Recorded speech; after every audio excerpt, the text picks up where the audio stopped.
It's beautiful, Mama. When did you have time to do it all? Well, I couldn't sleep last night. It helped me keep my mind off things. You mean Luis and what he's been doing in New Mexico? I'm so afraid he's going to walk through those doors with your father in handcuffs. It can't be Luis. He used the key.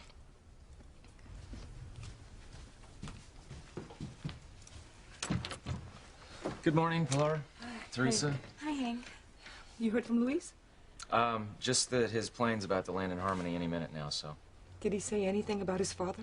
No, he just wanted me to tell you that he was coming home. I'm on my way to the airport to get him right now, so try not to worry, okay? Thanks, Hank.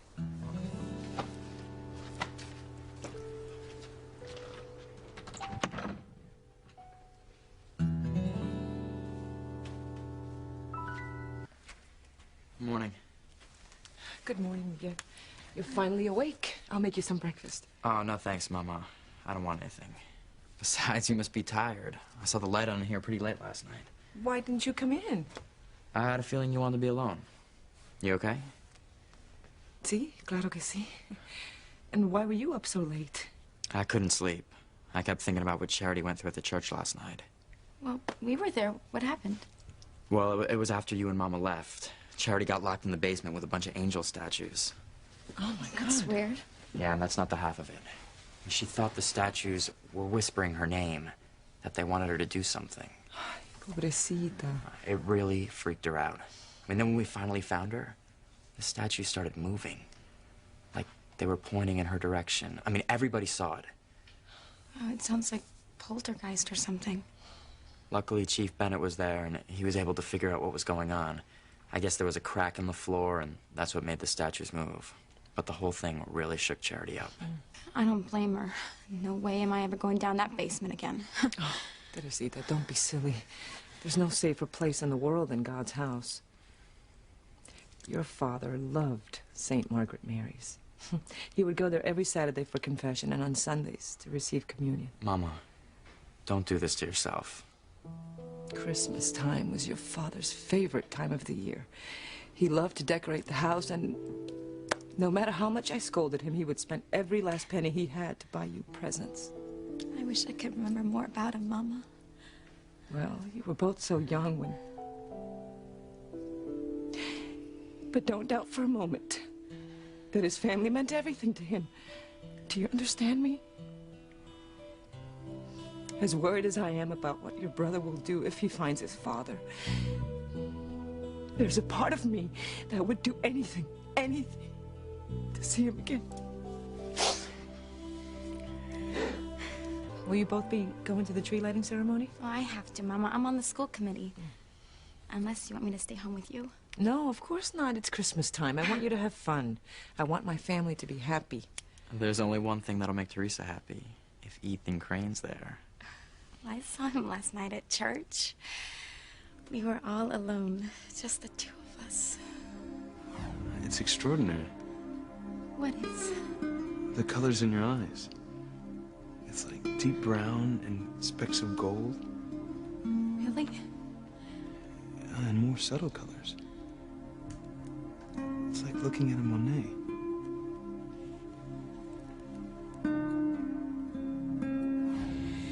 I could tell that Ethan wanted to kiss me, but he still hasn't admitted to himself that he is in love with me and not Gwen. Teresita, I am warning you. Ethan is committed to Gwen, and he's not going to let her go so easily. I can be patient for as long as I have to, Mama. Anyway, Ethan's not going to be at the tree lighting ceremony tonight, and I am glad because he thinks I'm going to be there with my boyfriend. What boyfriend? That's the problem. He doesn't know that he's the love of my life, and I am not ready for him to find out. What about you, my son? I would, but I've got tickets to a concert tonight for me and Charity. I mean, after last night, I don't know if Charity's going to be up for it, but I'll stop by there and check up on her. Oh, good. You can take Mrs. Bennett the ornament I made. Well, I better get going, too. Mrs. Crane wanted me to be there early this morning, so I'll call you, Mama. You know, I probably shouldn't wish you good luck with Ethan, but it's nice to see you smiling. Let's just hope she continues to smile. Stop worrying about me, Mama, and you take care of yourself. And tell Charity I said hey. I will. Bye. Bye.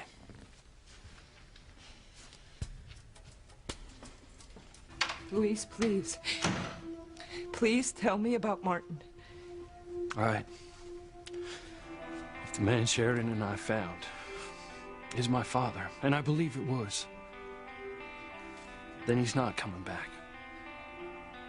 I don't understand. Did he ask about me? He must have said something. I can't lie to you, Mama. He didn't ask about you, or anyone else in this family. He couldn't have cared less. Then it couldn't have been Martin. Because he loved his family. How can you be so sure it was him? Well, I wasn't 100% sure at first. He looks so different than I remembered. He's got this full beard now. Well, then, it wasn't him. He recognized me, Mama. He called me Luis. Still. And he dropped this out of his pocket. Now, I remember this night from when we used to go fishing together. MF? Martin Fitzgerald. I gave this to your father one year for Christmas. Look, I would do anything to bring you better news. You know, I wish that there was some way that I could explain why he left all those years ago, where he's been and why he hasn't come back. At least he's alive and well. Oh, how can you even care, Mama? I mean, when I tried to talk to him, to get the truth from him, he became violent and ran off. Now, Julian Crane is right about this, man. He is no good. He's a loser and a thief. And I am glad he is not part of our lives anymore.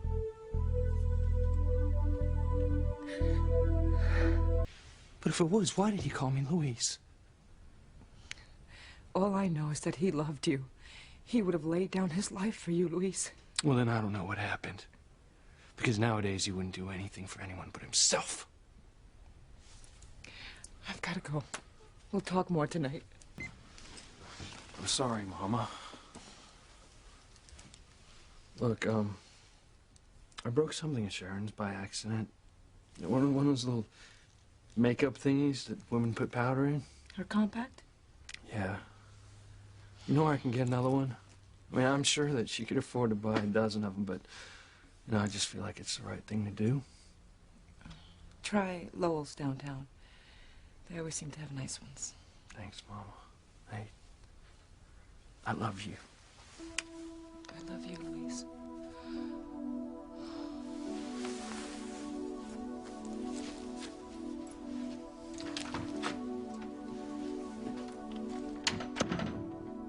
Still don't buy that Sheridan went all the way to New Mexico just for my mother. There's got to be something else to it. Good morning, Pilar. Good morning, Mrs. Crane. Is that the invitation list for your party? You know perfectly well it is.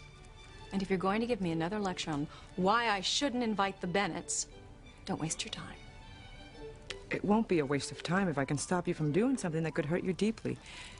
Please reconsider. I've already given this a great deal of thought. And I am more certain than ever that this is exactly what I want to do. The last time Sam Bennett was in this house, you almost blurted out your secret to him. Didn't I make myself clear, Pilar? This is not open for discussion. I'm sorry. Tell me about your husband. Is it true they found him in New Mexico? Well, Luis believes they did. But he disappeared before Luis could really talk to him, so there are still many unanswered questions. Oh, Pilar. I can't imagine what you've been going through all these years wondering what happened to Martin. I'll be all right. I have my faith in God, as well as the man I married. You're still so in love with him. Of course I am. I have questions, but I believe that everything happens for a reason, and ultimately for the best. Oh, I wish I had that kind of faith. In your husband? In anything. I admire your strength so much. Give yourself credit, Mrs. Crane. Where your son Ethan is concerned, I've never seen anyone with more determination.